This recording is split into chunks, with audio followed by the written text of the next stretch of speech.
Good. Coach, I miss anything? That's it, baby. Let's go!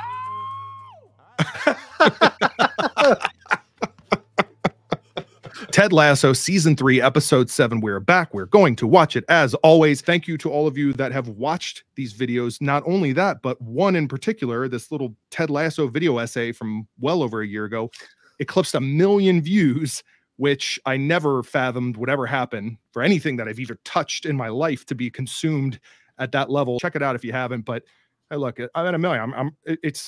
I'm flush with views. I don't even care if you watch that one anymore. Watch this one, episode 6. They go to Amsterdam. There's some comments about this felt like a bit of a mid-season finale. The team is coming together now. We've gotten over Zava being gone. Ted's got a plan that he thinks will do well. So it's a catalyst we need for the second half, because obviously they're going to have to play West Ham again. So that we needed something that was kind of that nudge or push.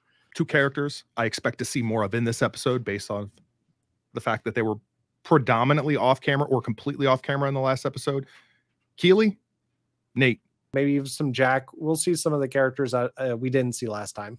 There was a lot to unpack from that episode. I'm very curious to see where we're going with this one. Join us, won't you? Adam, you just do what you do. You're already here. Creating the ambiance. Light some candles. I got my believe sign. We got all kinds of little things going on here.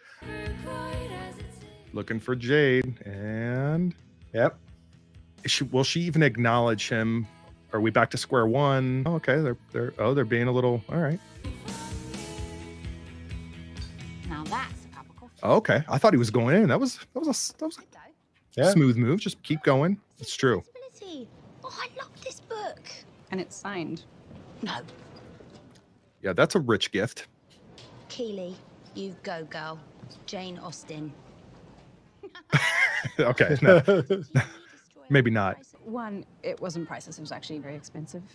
Oh, so. I can get very jealous, and I hate the idea of you regifting that. That's an interesting little tidbit of information. Jack gets jealous. I also wonder about the book. I do feel like there's always intentional, right. Planting books is intentional. Sense and Sensibility. I'd have to think about that one. Okay. I have a favor to ask. Do we have an open table on Friday night? We have a very special guest coming, so I need a Ray Liotta for one. I'll take care of it. Take care of it. You're the best. I wonder who the special guest is. Is it going to be his parents or something? You know, just my father's coming this weekend. Aha. Keep this playing. I just realized I still have the dryer on. Hang on a second.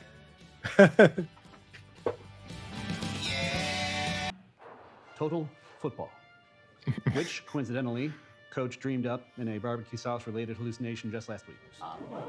No, that's true, but hey, it's not about me. Go on, keep shining. It's very, very true. It was some hallucination. Right. Can anyone tell me who this is? It's Tim Robinson from I Think You Should Leave. No. Oh, what a great reference. Legend Johan. The central cog of that team was an industrious but brilliant midfielder named Giuseppe Guardiola, a.k.a. Pep. Look at that head of hair. God had to take it away just to balance things out. Yeah? Pep became a coach as well, honing his own version of Total Football, where he briefly coached a very talented young player until that beautiful dum-dum quit to go do a reality show. It's jazz. It's Motown. It's Mammoth. It's Pinter. It's Einstein. It's Curie. It's Gaga. It's my mother proudly displaying her vibrator on the bedside table. We all know football is life. But a beautiful life. Yeah, Danny. It's Total Football. We're going to drill it, we're going to train it, and then in a couple of months, we're taking Total Football to the fucking pitch. Well, no, actually, we're going to do it this Saturday against Arsenal. Well, that's fucking mental. No, Ted's getting aggressive with this. Yeah. I hear butts. Hush your butt, hush your butt, hush your butt. Gotta hush them butts. Isaac, come on, That was a gift from Jack. Oh, wow. What a very nice gift to receive from your boss. She's not my boss, right? Who's helping me execute my vision. We had a coffee together at a coffee shop, but we didn't arrive together. We came from separate places, and we met there. Keely's starting to see the bad optics. She might need Barbara to keep her honest a bit with all this whole situation, you know? Sisters. Did we know that he had a sister? I did a whole video essay. 1 million people watched it. Do I know that he had a sister? Sorry. Yes, Wonderkind. How can you tell if a girl likes you or has just been nice to you? Oh, God. I like that Sarah calls him Wonderkind. Well, I'll tell you what, fellas. Why ain't come watch Train tomorrow? See for yourselves. Beard's Run face. a chocolate factory or Deutsche Bank. We got nothing to hide from y'all. See you tomorrow? Yeah. You will. Coach, you sure it's smart to invite fans to our practices? It's their team. We're just borrowing it for a little while, you know? Anyway, I guess marriage and pegging aren't really that different. Yeah, it's all about I mean, we got Beard talking about his mom's vibrator and now pegging. Right. Hey, Ted! Hey, fellas! What the fuck are they doing here? I don't know. Ask Beard. He's the one that invited him. Okay, I did not see him throwing Beard on the No. bus like that. Did not see that coming. All right. Number 1, conditioning. Y'all got to get in even better shape. Number 2, versatility. Number 3, awareness. And number 4, well, I don't know what that one is yet, but I know it's important. Whistle! On your feet, maggots! I love the fact he's still yelling whistle. Yeah. You sure you don't want a plastic whistle? Oh, yeah. Can't get into trouble because we are 2 consenting adults. And I'm get away with murder rich, so.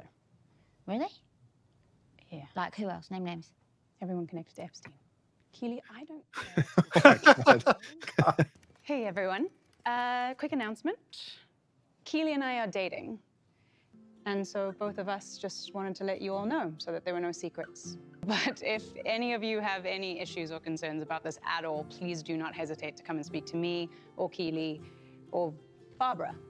Barbara's the one who's got concerns about it. Congratulations, Jack and Keely. Love is love. No, that's enough.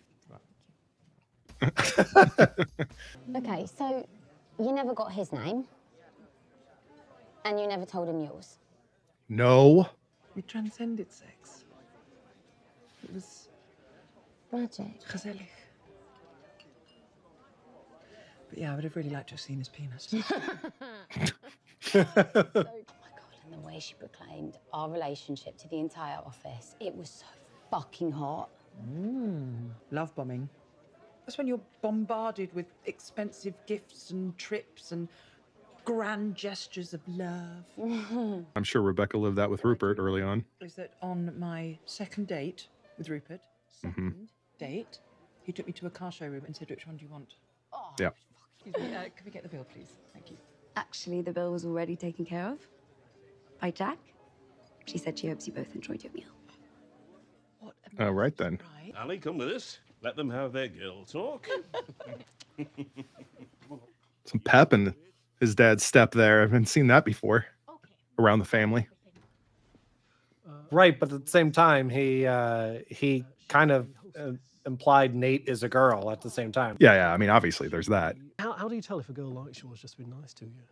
You can't. But there is one surefire way to find out. Right. Ask her out. No, I can't. No, I can't do that. No. Oh my God. He's just like Dad. You have to show him Oh. the map. No, your father would kill me. Show him the map. What map? Just like Dad. Go on. I'm loving seeing these other perspectives of Nate within the family.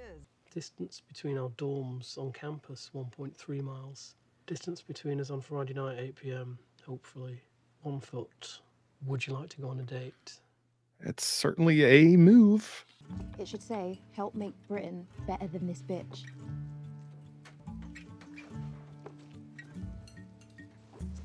I think I'll stick with mine. Okay. Yeah, Sam is too nice to do that. I was worried he's going to be too nice and listen to her. There's something that I wanted to ask you. Would you... Excuse me one moment. Oh, so sorry. Is he going to go spit in the mirror? Oh, or maybe he'll stop himself and handle it differently. Same mirror. Ah. Look at him. One thing I need to do first. Sorry. Oh, okay. Every time with that door. There are more fans watching. You got to be able to jump in anywhere at any time. And the way to do that well is to understand and appreciate everyone's position and every position's function. That's why we got our man Beard replacing Will today as our kit man. What? Yeah. So when we get out I'm going to be Danny Rojas. Yeah, that's right, Isaac. And Danny is going to be you. Make sense? We're going to fucking up, bruv. Ay, Dios míos. No, y'all don't Roy's now going to be handing out a piece of paper that's got someone's name on it. That's the name of the person you're going to do the swap-a-roo with. Everybody understand? Yes, all right, good. Coach, I miss anything? That's it, baby. Let's go!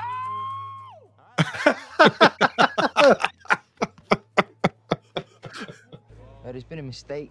I got me. Oh, no, Jamie, that's not a mistake. We just figured you want to keep doing what you do best for us. Playing striker and scoring goals, right? Yeah, if you want, yeah. Great. Okay. Have fun out there. Yeah. He wanted to participate. Yeah, he doesn't want like the special, preferential, whatever you want to call it, treatment.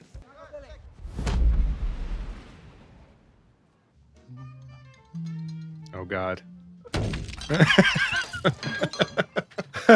Oh.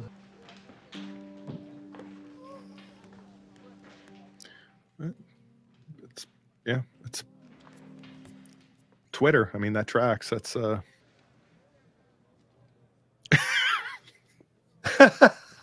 Get the fuck out of my chair. Oh my god. Oh boy. Yeah, Jack might be going overboard a bit.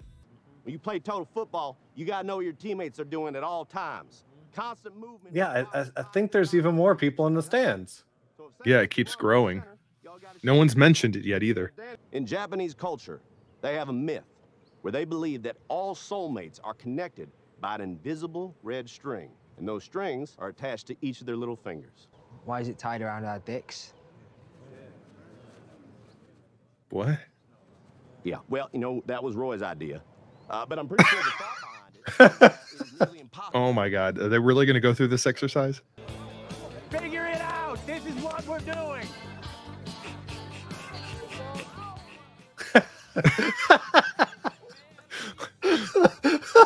The most genuine glee I've seen from him, maybe ever. Oh. Give him a little space, Danny. Sorry, Coach, I'm too scared.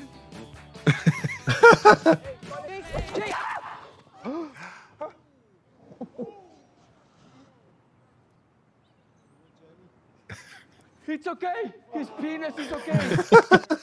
His penis is okay. Oh. I'm sorry about that. Don't do it. Don't bite. Oh God. Him in his boxes. That's what he knows.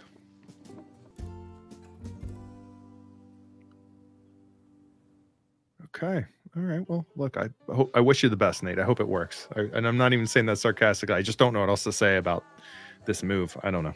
Wait, you're incredible. But you've got to let me do something for you every once in a while. Deal? It's the last one, I swear.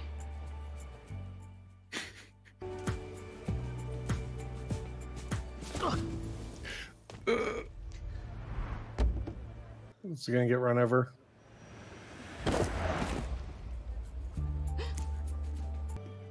Good. They forced it out of the picture. He has to do it this way. Good. There you go. There wasn't anything alive in there, was there? Oh, no, no, not at all. If you say so.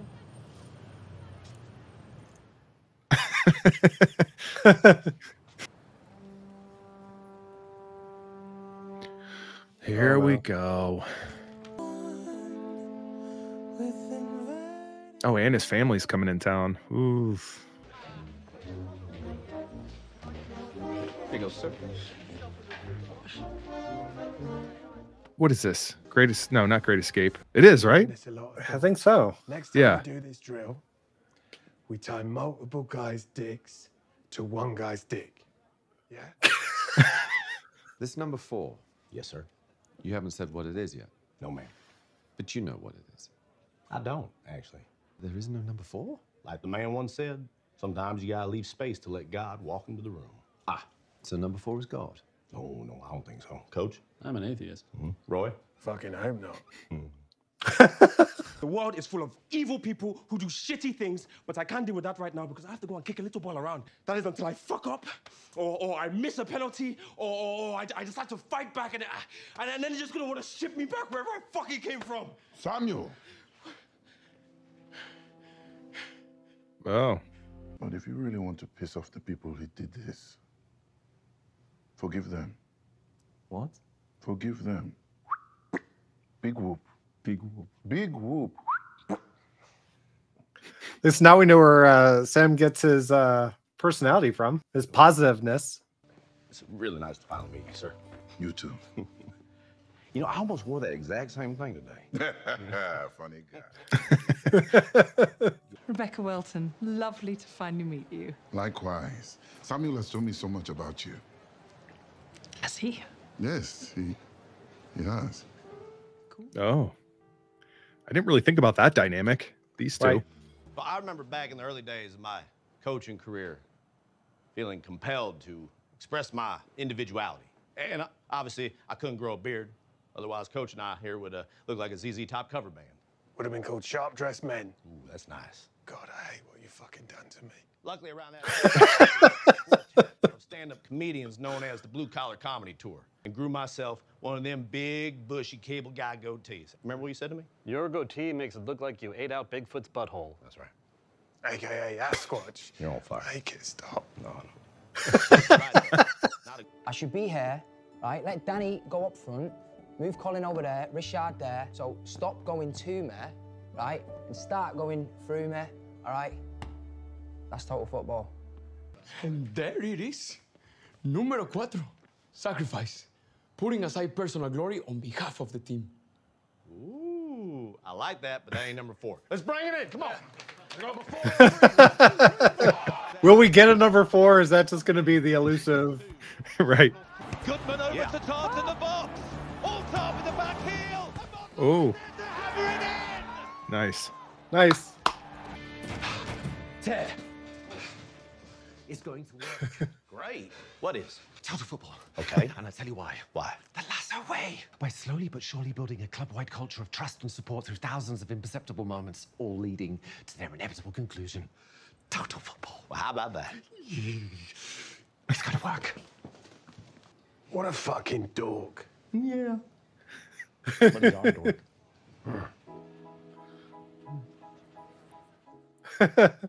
I love how he's just become like part of the group now. Oh, yeah. Wow, you look great. Thank you for coming. Thank you for coming. You know. Do you think I was going to study that? No. Do you want a drink? Sorry, I ordered. Just got nervous. He had already ordered. And Keely has gone to Nate's restaurant. Little love bomber. Ah, and I met Rebecca. Oh, no. Did you make things weird? Yes. Do you want to go and see the restaurant? I would love to.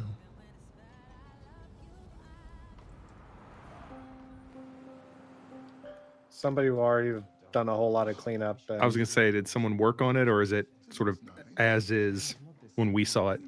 Look who's here. I thought maybe the team, but I couldn't quite understand the timing of everything. Like, could they have really gotten there that quickly? Well, it's lovely to meet you too, Mr. Obisanya. No. My father was Mr. Obisanya. Call me Ola. Uh-huh. I'm so hungry right now. This review is going to have to be brief. I'm so hungry.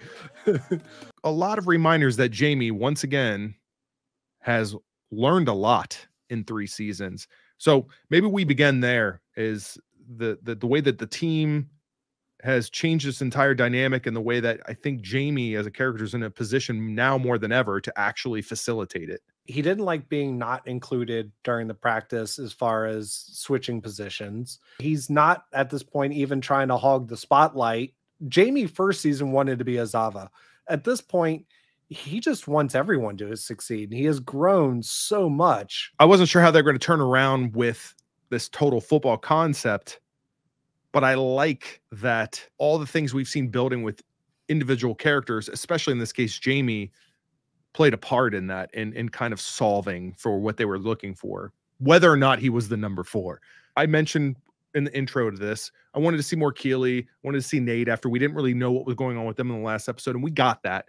But this was very much a Sam episode too. We learned a lot about Sam. We had some family involved, both with Sam and Nate.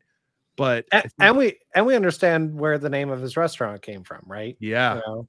And we also got such a sense that Sam's positive attitude he got from his father. His father wasn't going to let him be negative, be mean, or anything like that. I think it was a good Sam episode, but we had a lot of other small moving parts that happened around Sam in this episode. The Nate and Jade, the Keeley and Jack, even a little bit of Rebecca and Keeley. This episode, we really got to see Ted, and I've said this in the previous ones, really coach, not just be a motivational speaker that points to, you know, either Beard or Roy, which he did a little bit of still, but he still was very much in charge. I'm really liking seeing him have, I want to say confidence, but yeah, to a certain extent, that confidence to just kind of say, no, this is what we're going to do. This is how we're going to do it.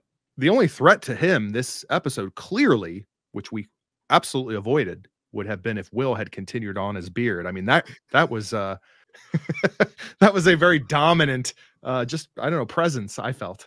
You know, and when we mentioned Keeley and Jack, I don't think they're going to work. And the reason is Keeley spent the last 2 seasons building herself up to an executive who's now running her own company. Though Roy had a domineering personality, he was like a cheerleader for Keeley all the time. Like, yeah, you're awesome, you're great. He wasn't domineering towards her. She had all this room to grow and flourish, and they were kind of a partnership. Whereas Jack is kind of the, oh, you don't need to do that, I'll take care of that for you. Like, we saw that a little bit in this episode with, you know, I'm not sure about this whole office romance thing. And then Jack's like, oh no, I'm just going out and tell everyone that. Keeley didn't get to make that decision. She didn't get to decide how she's running things and how the environment is around her. Jack's controlling all that. Keeley even said that she thought she was very attracted to her in that moment, Jack, for doing what she did. Maybe she didn't really realize that she kind of had that choice taken away from her in that moment, and she hadn't really reflected on it. And of course, Rebecca kind of reminded her of a few things from her experience. At the end of the day, it would take a pretty decent sized miracle to convince me that this is like, these two are going to be the ones that end up together. I know we kind of said that in the last reaction review that we did, but I'm going to maintain that stance even after this episode, of course, that yes, I agree with you. I think there's a little foreshadowing that the jealous type, maybe that's going to be the thing that sort of undoes this relationship. I don't know, but it needs to end with some sort of outcome or purpose that makes me feel like that was worth the journey, even if it wasn't meant to be. I'm waiting to see the outcome of it. It's just the one outstanding thing from all this for me. I'm really surprised we've gone this long without at least some sort of Phoebe action with Roy. She will come along at the right moment. And I don't know that we've seen Roy in a position where it seemed right that she would come along yet. That's a heavy hitter right there in the life of Roy. So I'm waiting. I think the time's going to be right when she comes along, and I think it will happen. Much like I need Phoebe's former, or maybe present, I don't know, teacher to come along. and need that to happen. And we've only got 5 episodes left. I'm getting very impatient. It was a good episode. It was what we needed, a little bit of going from, you know, Ted's vision to execution. They obviously, that couldn't go completely smoothly. So we need to learn how to do this. And we got them at the end doing it. So I'm wondering if maybe the next episode we'll get a little bit more of a montage of them doing a bunch of wins, because they've started to get it down in order to progress this along. You know, I'm assuming the last episode is going to be them versus West Ham. Either that or it's the second to last episode. is going to be them versus West Ham, and then the last episode is the resolution of the season. They've got a bunch of catching up to do because they're way down near last place, I think, at this point. So there's got to be another either time jump or montage of games or something. I could probably spend another 20 minutes just talking about Nate and the dynamic with his family, the fact that his sister was on screen talking to him, and the whole thing with his dad and blah, blah, blah, his date with Jade. There's so much to talk about, but there's only so much time. The one thing I'll say about Nate and Jade is I think he's going to, obviously he's falling for Jade. And I think at some point he's going to do something that's like evil Nate-like, and it's going to bother her. And she's either going to tell him off or walk away from him. And he's going to realize, you know, this isn't the direction he wants to go, is my prediction. Nate may have to be forced to decide between what he has sort of idealized with what he envisions like success to be with the people around him, in this case, Rupert, in his current environment, and what he wants for himself as an individual and as a potential partner, in this case, to Jade. How would you, what path are you going to go down? Hey, Robert Frost, they made a reference to that. There's options. We'd love to hear your thoughts. We've obviously given ours. So, obviously leave your comments. We love seeing them. Like, share, subscribe, all that fun stuff. You know what to do. We really appreciate it. We're almost at 3,000 subscribers. We'd love to see that go more. And obviously that one video that Andrew did all about Nate has done amazing. Until next time, this is Adam and Andrew with It Takes Two Takes. I'm getting an AFC Richmond hat. I'm waiting for it to come in the mail. It hasn't gotten here yet. So look out, everyone. You have that to look forward to. Not a visor? You're not going to do the lasso visor that he always wears? Yeah, but then I got to go all out. Then I got to grow a stash, and then I got to do the aviator. It's just, I didn't want to commit. It's already enough commitment watching this week to week. What were we thinking?